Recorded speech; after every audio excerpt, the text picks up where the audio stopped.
마태복음 4장 1절로 11절까지의 말씀입니다. 지지난주에 저희가 마태복음 3장을 마치면서 결론적으로 이런 말씀을 드렸었죠. 오직 그만이 나의 반석이시요 나의 구원이시요 나의 요새이시니 내가 크게 흔들리지 아니하리로다.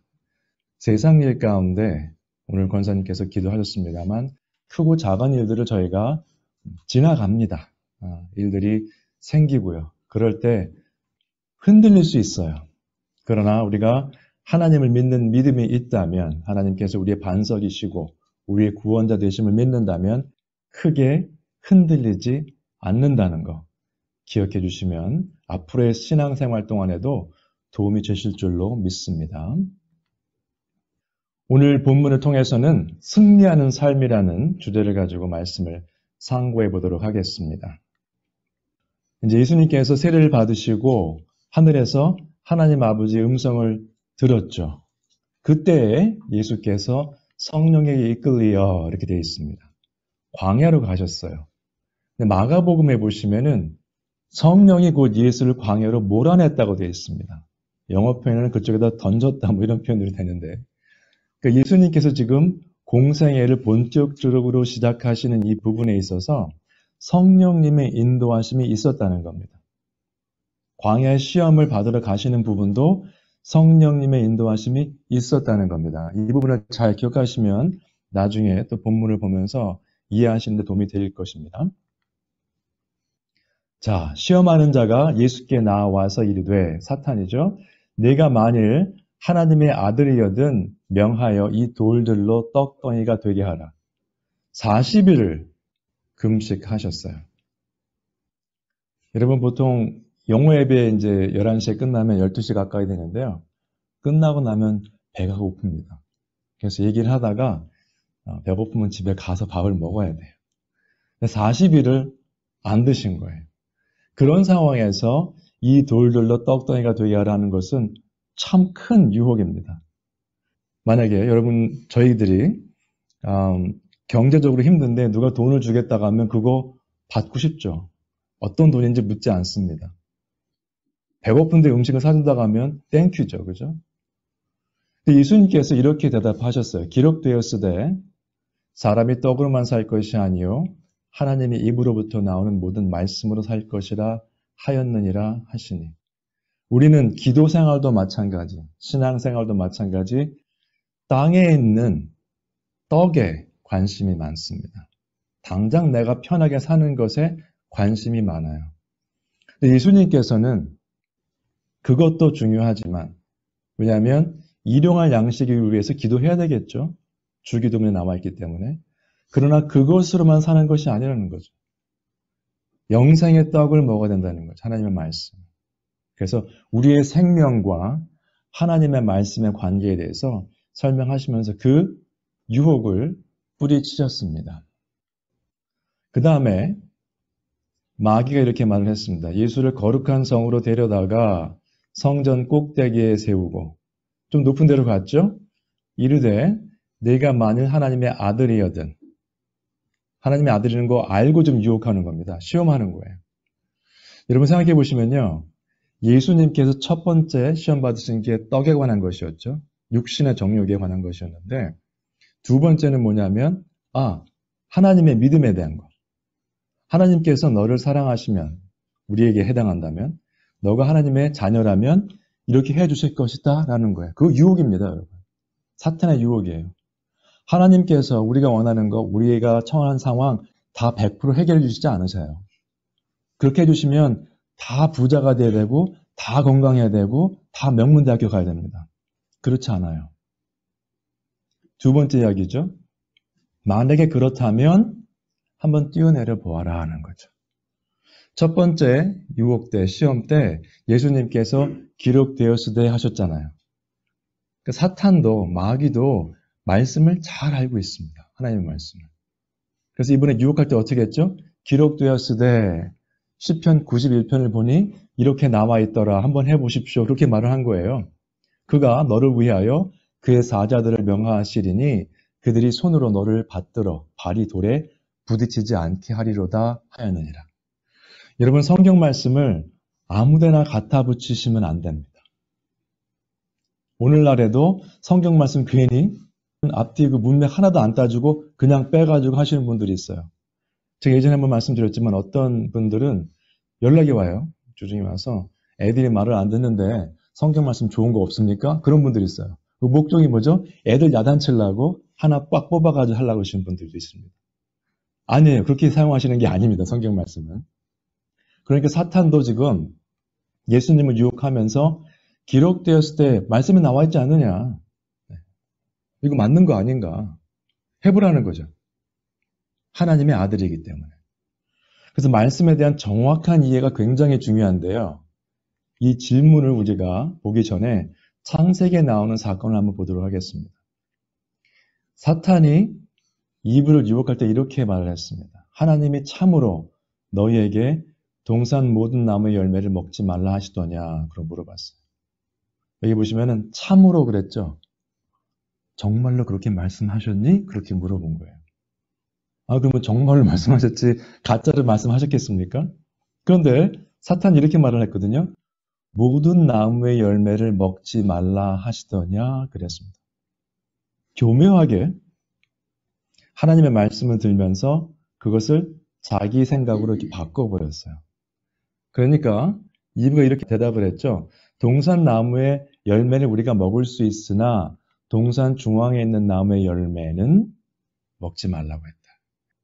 그러니까 어떻게 보면 이 부분은 대답을 잘 했어요. 그 다음에 뭐였죠? 먹지 말라 하시더냐? 라고 물어봤습니다. 진짜로 그러시더냐? 그랬더니 이브가 어떻게 했죠? 먹지도 말고 만지지도 말라 그러셨다 그랬어요. 두 대화를 보면 다 말씀대로 하는 것 같아요. 그러시더냐? 하나님 말씀이 이렇게 하셨다? 아주 훌륭한 대화입니다. 따져보면. 그런데 2장에 보시면 하나님께서 이렇게 말씀하셨어요. 동산 각종 나무의 열매는 너희가 임의로 먹되 선악을 알게 하는 나무의 열매는 먹지 말라.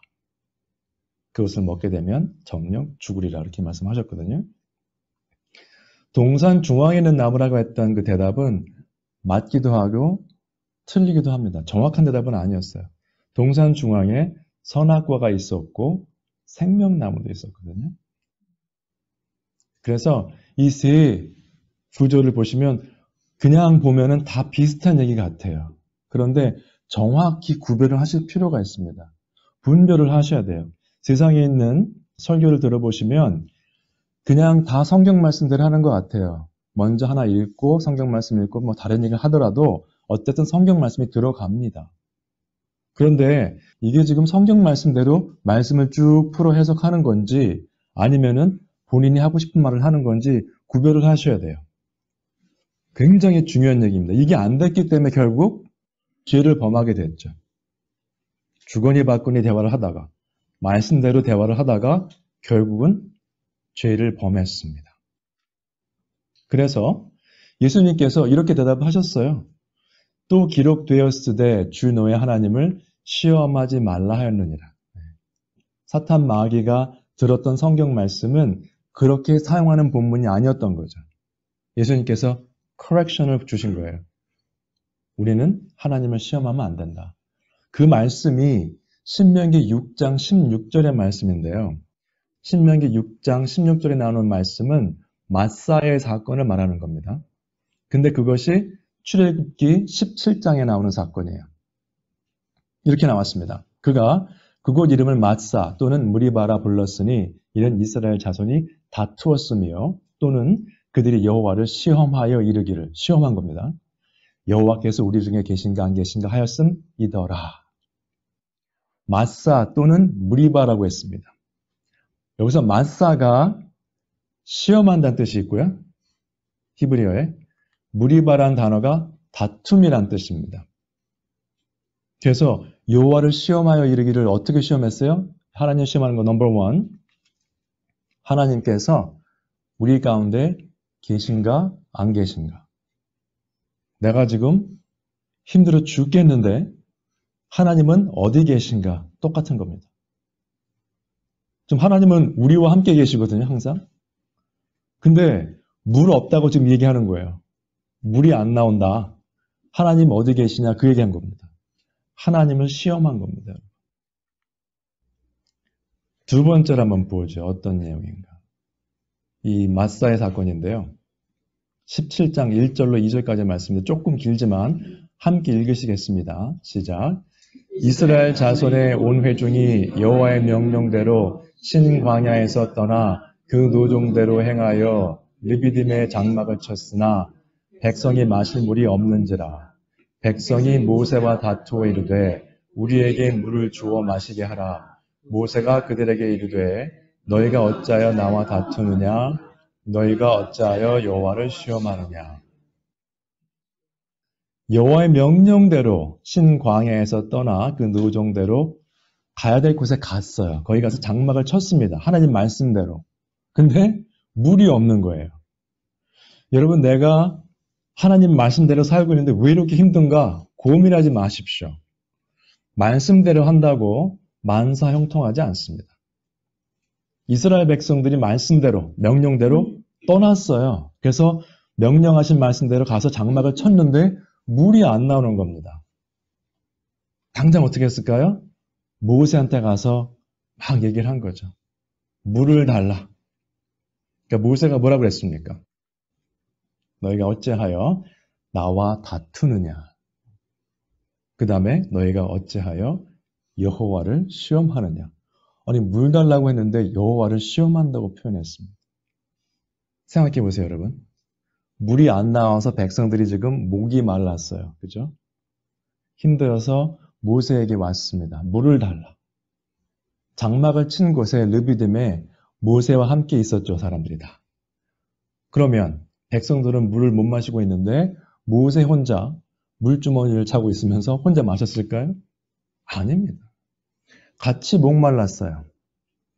근데 그들은 모세한테 불평을 했습니다. 같이 힘든데. 우리는 남의 입장을 생각하지 않습니다. 내가 힘들면 남들이 다 이해해 줘야 되는 겁니다. 모세가 어떤 사람이었습니까? 출애굽기 18장에 보시면 이렇게 나와 있습니다. 이튿날 모세가 백성을 재판하느라고 앉아있고 백성은 아침부터 저녁까지 모세 곁에 서 있는지라. 하루 종일 일했어요. 백성들을 위해서. 저건 17장의 일이었고 18장에 했으니까 그 다음에 한 거 아닌가? 아니에요. 계속 그렇게 했던 겁니다. 모세는. 그 사람들 이끌고 가는 동안에. 존 맥카서가 그런 말을 했죠. 그 교인 중에 한 분이 그런 질문을 했대요. 존 맥카서한테. 목사님은 주일날은 바쁘신데 일주일 내내 뭐 하십니까? 그런 질문을 했다고 합니다. 말씀만 전하시면 일주일 내내 뭐 하시죠? 모세를 보십시오. 아침부터 저녁까지 백성들의 일을 듣고 재판하는 그런 사람, 같이 목말라 있던 사람입니다. 더 힘들었어요. 백성들보다 더 힘들었던 모세한테 와서 불평을 하는 겁니다. 어찌하여 나와 다투느냐? 너희가 어찌하여? 결국은 하나님께서 세우신 권위에 순종하지 않고 다투는 것은 하나님을 시험하는 것입니다. 엄청난 죄입니다. 좋은 예가 있죠. 가정에서 부모에게 공경하지 않는 자녀들. 부모한테만 무례한 게 아닙니다. 그들은 하나님을 시험하는 자들입니다. 근데 우리 부모들은 어떻게 하죠? 애들이 다 그렇습니다. 하나님을 시험하는 자녀를 두고 괜찮습니다. 그러니 그 아이들이 어떻게 자랄까요? 제대로 자랄 수 없죠. 세상적으로는 성공할지 모르지만 학교에서 선생님들의 권위를 인정할까요? 그 친구들이? 안 합니다. 직장 상사의 이야기를 들을까요? 잘 안 들어요. 누구를 리스펙트 해본 적이 없는 자들입니다. 그런 적이 없기 때문에 교회 안에서도 마찬가지죠. 그런 친구들은. 비슷합니다. 굉장히 주의하실 부분입니다. 자녀가 있으신 분들은. 어린 자녀 특별히요. 그 다음에 두 번의 시험에 성공을 못하자 마귀가 이렇게 했습니다. 또 그를 데리고 지극히 높은 산으로 가서 천하 만국과 그 영광을 보여 이르되 만일 내게 엎드려 경배하면 이 모든 것을 내게 주리라. 참 어리석은 사탄입니다. 예수님은 이미 이 세상 모든 권세를 가지신 분이에요. 모든 영광을 가지신 분입니다. 그런데 그분을 놓고 이렇게 유혹을 한 겁니다. 사탄 마귀가. 여러분, 하나님을 안다고 하면서 하나님 뜻대로 안 사는 것처럼 어리석은 게 없습니다. 하나님이 어떤 분이신지 안다고 하면서 하나님의 뜻대로 살지 않는 것처럼 어리석은 게 없는데 그 중에 제일 어리석은 자가 사탄마귀입니다. 너무나 잘 알죠. 근데 동떨어진 삶을 살면서 그리스도를 유혹했고 지금도 우리를 시험하고 있습니다. 믿는 사람들. 세상이 어떤 것인가, 세상 영광과 부귀가 어떤 것인가 한번 보실 필요가 있겠습니다. 블레셋 사람들 같이, 블레셋 사람들은 이방인들이죠. 지금으로 치면은 우리한테 적용을 하자면 믿는 사람과 믿지 않는 사람의 차이죠. 블레셋 사람들 같이 점을 치며 이방인과 더불어 손을 잡아 언약하였음이라. 분명히 교회를 다니는 사람이고 나는 믿음이 있다고 하는 사람인데 사는 걸 보면은 세상 사람과 똑같아요. 블레셋 사람들, 이방인들의 모습은 어땠나요? 거기에는 은금, 보화가 무한하며 그 땅에는 마필, 병거가 무수하며 우상도 가득함으로 아주 좋은 거 많아요. 자기 손으로 짓고 자기 손가락으로 만든 것을 경배하며 내가 할 수 있다입니다. 미국 사회에서는 어떻게 하죠? You can do it. 그겁니다. 그걸 하지 말라는 게 아니죠. You cannot do it. 그렇게 말하는 게 아닌데 우리는 뭐예요? 내가 할 수 있다로 가기 때문에 문제가 됩니다. 아담과 이브도 하나님처럼 지혜롭게 된다니까 내가 해야 되겠다. 그런데 우리는 지으심을 받은 존재이기 때문에 우리 스스로 개인적으로 독단적으로 독립적으로 살 수 있는 존재가 아닙니다, 여러분. 큰 착각이에요. 세상에서 가르치는 건데 너가 할 수 있다. 너의 삶은 너의 것이다 하는데 이것은요. 하나님과 관계를 완전히 끊어놓는 이야기입니다. 우리는 하나님의 자녀라는 표현을 하잖아요. 하나님의 자녀. 함께 있어야 되고 창조주 밑에 있는 종들입니다. 어떻게 보면은. 자녀이지만. 근데 거기서 독립된 생활을 하겠다는 거죠. 바벨탑도 마찬가지였고. 그렇죠? 내가 이뤄놓은 거 보고 좋아합니다. 하나님은 천지를 지으셨는데 내가 뭐 좀 팬케이크 하나 만들어 놓고 잘 만들었네? 사진 찍어서 공유해야죠. 그죠? 맛있게 생겼네. 그러면서. 그런 거 좀 절제하셨으면 좋겠어요. 아무튼 그렇습니다. 예수님께서 또 답변을 이렇게 하셨습니다. 내가 진실로 진실로 너에게 이르노니 너희가 나를 찾는 것은 표적을 본 까닭이 아니요 떡을 먹고 배부른 까닭이로다. 이게 어떤 본문이냐면 요한복음 6장에서 오병이어의 기적이 있었습니다. 그 이튿날 또 사람들이 예수님을 찾아왔어요. 근데 이 사람들이 왜 왔냐면 떡을 먹고 배불러서 왔다는 것을 바로 지적을 하십니다. 예수님께서. 굉장히 기분이 나빴겠죠. 이 사람들. 본인들은 예수님 말씀을 들으려고 온 것처럼 모였는데 정국을 찌르신 거죠. 너희들은 떡을 먹고 배불러서 또 먹기 위해서 온 것이다. 여러분 직장 생활하는 것은 여러 가지 이유가 있지만은 우리가 생활을 위해서 인컴이 있어야 되니까 하는데 사업도 마찬가지겠죠. 신앙생활은 그렇게 하는 것이 아닙니다. 교회에 뭘 받으러 오는 게 아니잖아요, 우리는. 하나님께 예배를 올려드리러 오는 사람들이 교회에 와서 섬김을 받고 뭔가 이득을 챙겨서 가겠다? 그건 신앙생활이 아니죠. 여러분들은 교회에 매주 참석하시는데 어떤 마음으로 오십니까? 내가 오늘 가서 다른 형제 자매들을 좀 섬기고 예배를 함께 올려드리고 와야 되겠다. 그런 마음으로 오시나요? 예수님께서 계속해서 이렇게 말씀하셨어요. 썩을 양식을 위하여 일하지 말고 영생하도록 있는 양식을 위하여 하라. 이 양식은 인자가 너희에게 주리니 인자는 아버지 하나님께서 인치신 자니라. 조금 이따 제가 또 설명을 더 드릴게요. 예수님께서 말씀하신 걸 잘 기억해 보시기 바랍니다. 성령 충만하셔서 광야에 가셔서 그런 시험을 받으셨고 요한복음에서는 이렇게 말씀하셨어요. 썩을 양식을 위해서 일하지 말고 영생하도록 있는 양식을 위해서 일하라. 그래가지고 사람들이 물어봅니다. 28절에서 어떻게 하는 것이 하나님의 일을 하는 것입니까? 하고 물어봤어요. 그랬더니 예수님께서 대답을 이렇게 하셨죠.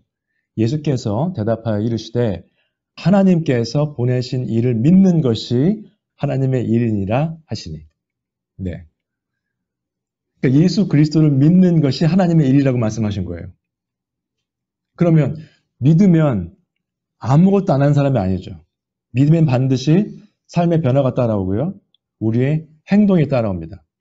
제가 늘 강조하는 언어의 변화가 따라오게 되어 있습니다. 여러분들 어떻게 생각하세요? 지금 하루에 24시간은 다 주어졌어요. 각 사람에게. 똑같습니다. 썩을 양식을 위해 일하는 시간이 많으십니까? 아니면 영생하도록 있는 양식을 위해 일하는 시간이 많으십니까? 꼭 시간이 많다고 해서 좋다고 할 수는 없겠지만은 썩을 양식만을 위해서 일을 한다면 내가 어떻게 삶을 지금 살고 있는가, 시간을 보내고 있는가 재고해 보셔야 돼요. 세상 돌아가는 것에만 관심이 많으시면 생각을 바꾸셔야 돼요. 마귀의 시험이 이렇게 됐었죠. 세 번째가. 모든 것을 내게 주리라. 예수님께서 이렇게 말씀하셨습니다. 사탄아 물러가라. 기록되었으되 주 너의 하나님께 경배하고 다만 그를 섬기라 하였느니라. 여러분 세상에서 어떤 개인적인 이득을 위해서 나의 신앙의 믿음의 신념을 저버리는 경우가 많습니다. 벌써 한 17, 18년 됐습니다만 그때 교회를 다니시는 분들조차도 집을 살 때 론을 받을 때 거짓말을 써요. 인컴도 거짓말. 그때는 너도 나도 집 몇 채씩 살 때니까 론을 받으면서 인베스트먼트 프로퍼티라면은 이자가 높으니까 내가 살 집이라. 내가 살 집이 4채 5채가 됩니다. 다 거짓말해서 하다가 다 없어졌죠. 신앙생활 하신다는 분들이. 왜 그럽니까 도대체? 요즘은 주식이죠? 비트코인 이런 거 다 하다가 다 지금 잘못되신 분들이 많은데 교회에 많습니다. 네. 절대로 신앙인들의 모습이 아닙니다. 그것은. 여러분. 거짓으로. 열심히 일을 해서 비즈니스 열심히 하셔서 잘 살게 되신 분들은 누가 뭐하라고 하는 게 아니에요. 네. 예수님께서 잡혀가실 때 이런 일이 있었죠. 4칼을 도로 칼집에 꽂으라. 그 중에 한 사람이 그 잡으러 온 사람의 종의 귀를 잘랐습니다. 예수님께서 이렇게 말씀하셨어요. 너는 내가 내 아버지께 구하여 지금 12군단 더 되는 천사를 보내시게 할 수 없는 줄로 아느냐? 12군단. 그때 로마 시대였기 때문에 로마에 통치하 있었기 때문에 한 군단이면 6천 명쯤 돼요. 12군단이면은 7만 2천 명입니다. 지금 이 보잘것없는 사람들 그 천사들이 와서 칠 수 없을 줄 아느냐? 그런 질문하신 거예요. 세상적인 생각으로 볼 때는 분명히 가능하지만 예수님이 잡혀가시는 것을 막아야 되는 게 맞지만 예수님께서 이렇게 말씀하셨어요. 내가 만일 그렇게 하면 말씀에 예언된 일들이죠. 이런 일이 있으리라 한 성경이 어떻게 이루어지겠느냐 하시더라. 즉 내가 안전하게 피하는 게 문제가 아니라 내가 온 목적은 말씀대로 이루어져야 하니 내가 잡혀가야 된다는 말씀하신 거예요. 근데 우리는 영생을 주신 믿음에 대한 감사의 삶보다는 당장 내 앞에 있는 유익을 취하기 위해서 뭔가 하려고 합니다. 시험이 와도 예수님은 물리치셨는데 우리는 그 시험을 자진해서 쫓아갑니다. 그렇죠? 잘못된 거 보면 다 욕심부리다 잘못되는 거잖아요, 사실. 조용히 살면 그런 일 없습니다, 여러분. 예외의 부분도 있겠지만은. 처음부터 보시면은 예수님께서 광야에 가셔서 시험 받으셨잖아요. 금식하셨고. 그 다음에 마귀가 성전 꼭대기에 올라갔다가 시험에 실패를 했고 지극히 높은 산까지 올라갔습니다. 계속 올라갔어요. 계속 실패했죠. 예를 한번 들어드리겠습니다. 예수님께서 마태복음 16장에서 이제 내가 고난을 받고 3일 만에 부활해야 된다. 그 본인의 죽음과 부활에 대한 말씀을 하셨어요. 그랬더니 베드로가 좀 성질이 항상 급했죠. 예수를 붙들고 항변하여 이르되 주여 그리 마옵소서 이 일이 결코 주께 미치지 아니하리이다. 아니, 어디 가신다고 그럽니까? 안 됩니다. 자기의 선생님을 사랑하는 제자로서 당연한 말인 것 같아요, 사실은. 그렇지 않겠습니까? 예수님께서 어떻게 말씀하셨어요? 예수께서 돌이키시며 베드로에게 이르시되 사탄아 내 뒤로 물러가라. 너는 나를 넘어지게 하는 자로다. 네가 하나님의 일을 생각하지 아니하고 도리어 사람의 일을 생각하는도다 하시고. 여러분 보시기 바랍니다. 광야라고 하면 아무것도 없어요. 먹을 것도 없고 물도 없는 곳에서 정말 바닥입니다. 우리는 목적이 대부분이 성전 꼭대기에 올라가는 거나 지극히 높은 산에 올라가는 게 목적입니다. 광야에서 아무리 높은 산에 올라가더라도 그것은 이 세상의 일입니다, 여러분. 이 세상에서 높아지는 거예요. 하나님의 일이 아니고 사람의 일을 생각하는 자들입니다, 그 사람들은. 교회 안에 있던 밖에 있던. 위의 것을 생각하고 땅의 것을 생각하지 말라. 네, 하나님의 말씀이죠. 그러면 사도 바울이니까 예수님이니까 이렇게 말씀하실 수 있지 않을까. 하나님의 일을 생각하고 사람의 일을 생각하지 말고 위의 것을 생각하고 밑에 것, 땅의 것을 생각하지 말고. 그런데 예수 그리스도를 어떻게 설명했냐 하면 히브리서에 이렇게 나와 있습니다. 함께 읽으시죠. 여기 좀 길지만 시작. 그러므로 우리에게 큰 제사장이 있으니 승천하시니 곧 하나님의 아들 예수니라. 우리가 믿는 도리를 굳게 잡을지어다. 우리에게 있는 대제사장은 우리의 연약함을 동정하지 못하실 리가 아니요 모든 일에 우리와 똑같이 시험을 받으신 이로되 죄는 없으시니라. 우리의 연약함을 동정하지 못하실 리가 아니요. 맨날 위에 것만 생각하고 밑에 것 생각하지 말라고 하시면은 우리 삶과 동떨어진 말씀만 하시는 것 같은데 예수님께서는 우리의 연약함을 너무도 잘 아시는 분이세요. 우리는 이해하기 쉽지 않지만 그래서 더 그 말씀을 하신 겁니다. 우리를 위해서.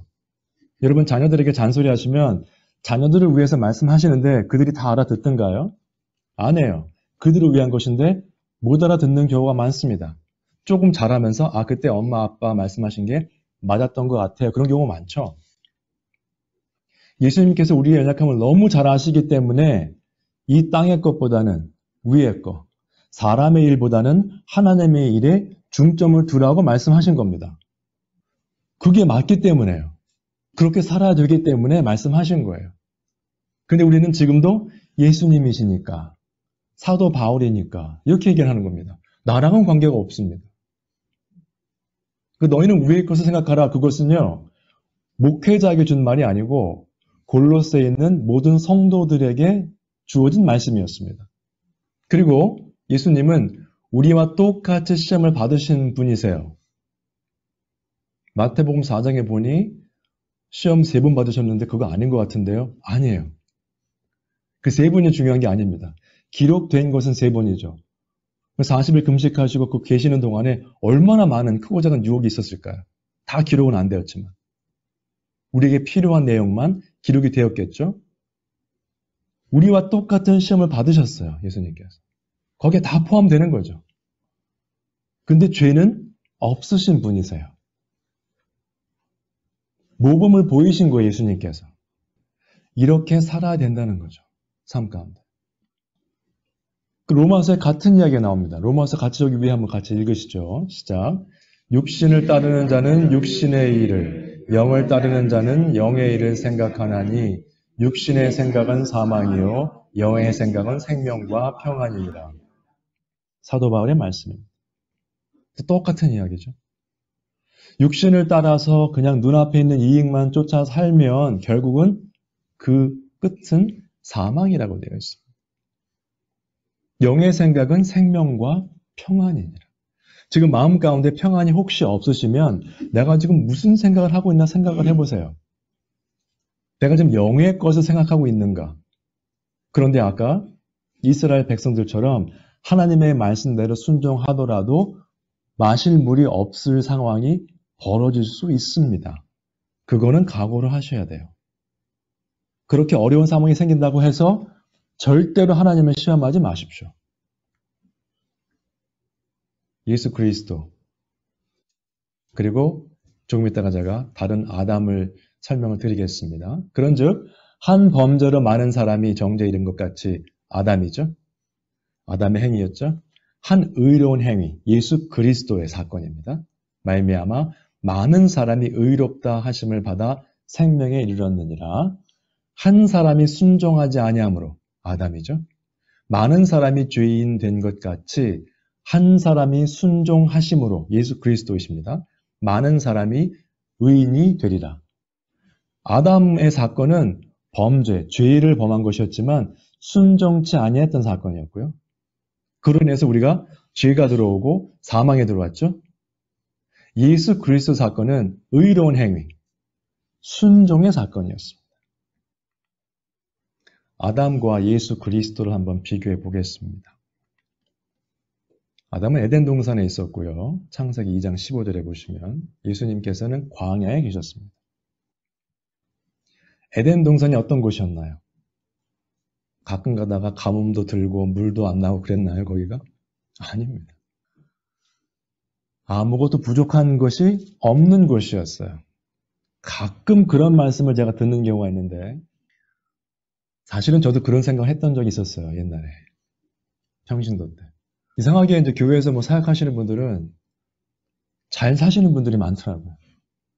사업하시는 분들, 뭐, 닥터, 무슨 변호사 이런 분들이 올라가셔요. 그래서 저분들은 먹고 살만 하니까 신앙생활 하나보다. 여러분 절대 그렇지 않습니다. 에덴 동산이 먹고 살기 힘들어서 아담과 이브가 죄를 지은 게 아니에요. 광야에 차고 넘치는 음식이 있어서 예수님께서 돌덩이를 떡으로 안 만드신 게 아닙니다. 상황으로 보면 반대가 돼야 돼요. 아담과 이브는 광야에 있어야 되고 예수님은 에덴 동산에 있어야 말이 되는 상황입니다. 여러분들 본인이 지금 살고 있는 그 상황이 힘들다고 해서 신앙생활 못하겠습니다 하실 수 없어요. 나는 이제 먹고 살만하니 신앙생활 잘할 것 같아. 여러분 사실은요, 물질적으로 풍요하신 분들이요, 교회에 더 잘 안 나오고 헌금도 많이 안 하고요. 개인적으로 영적인 생활에 충실하지 않은 경우가 더 많습니다. 여러분 집 밖에서 돈을 쓰게 되면 뭐 합니까 보통? 엔터테인먼트죠. 베이케이션 자주 갈 수 있고. 그쵸? 그 돈으로 뭐 하세요? 밖에 나가시면. 놀러 다니고 그렇죠. 신앙생활과는 관계가 없는 것입니다. 오히려 집 안에 갇혀 있으면 갈 데가 없어요. 그러면 말씀을 펴게 되고 여러 가지 이유가 있겠지만은 어쨌든 나의 상황과 신앙생활과는 관계가 없다는 거 분명히 보시기 바랍니다. 그리고 이브가 말씀에 대해서 정확치가 않았어요. 먹지도 말고 만지지도 말라. 그 예수님께서는 확고하셨습니다. 정확히 이해하셨잖아요. 기록되었을 때 3번 말씀하셨죠. 말씀이 중요합니다.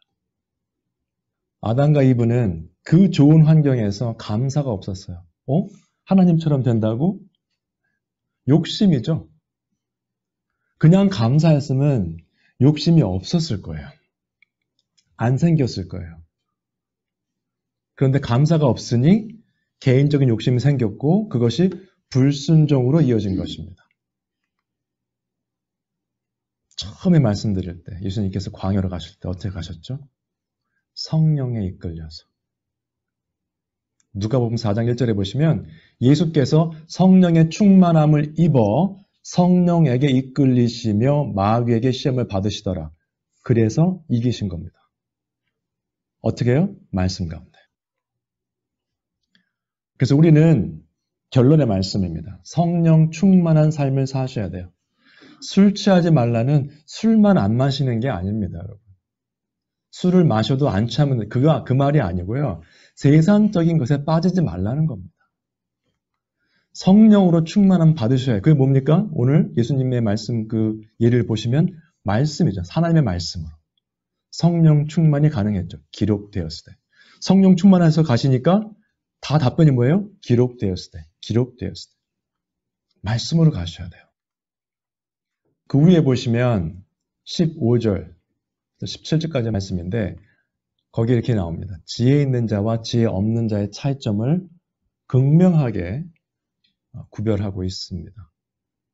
첫 번째 보시면은 지혜 없는 자 같이 하지 말고 지혜 있는 자 같이 하여. 지혜 없는 자는 어리석은 자겠죠?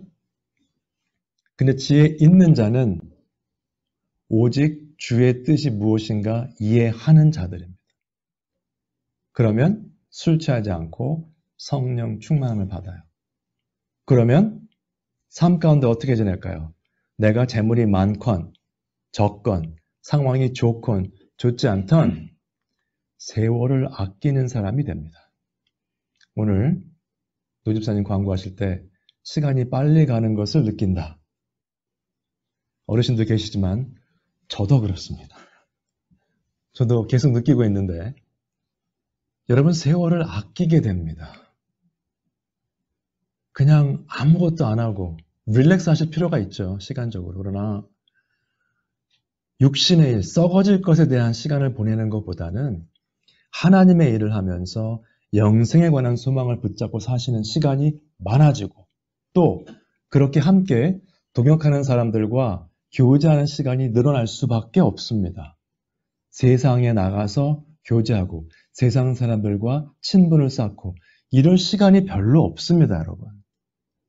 여러분, 한국에서 고3 학생들이 대학 입시를 앞두고 있는데 할 거 다 하고 공부합니까? 항상 예외는 있습니다만 예외는 있어요. 대부분의 다 내려놓고 교회도 안 가고 공부만 해요. 지금 우리가 살고 있는 때는요. 정말 마지막 때가 가까이 왔습니다, 여러분.